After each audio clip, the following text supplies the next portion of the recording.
सांगाल? मी प्रामाणिक सांगतोय तुम्हाला का मी जेव्हा बोलतील तेव्हा खाली 6 दिवस आधी सांगायचं मला नंदी भरून इकडे पाठवून देणार, त्यांना जो मैदान करायचं ते मैदान करणार होतं. हार ह्या जी काही होते त्या माणसासोबत पळायचं माझं स्वप्न आहे ना, माझी पूर्णपणे इच्छा आहे. आता बबनदादा आले पहिल्यांदा तुम्ही त्यांच्या पाया पडला म्हणजे एक थोर माणसाला मोठ्या माणसाला रिस्पेक्ट काय द्यावं. माझे आजोबा पण असेच दिसायचे, माझे आजोबा माझे लाड पुरवायचे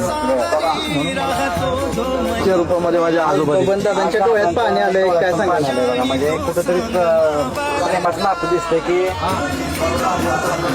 काय भावनिक क्षण असतात कुठेतरी हे अटॅचमेंट. बैलगाडा क्षेत्रामध्ये एकामेकाला प्रेम दिलं, एकामेकाने जीव लावलेला आहे, म्हणून ह्या सगळ्या गोष्टी.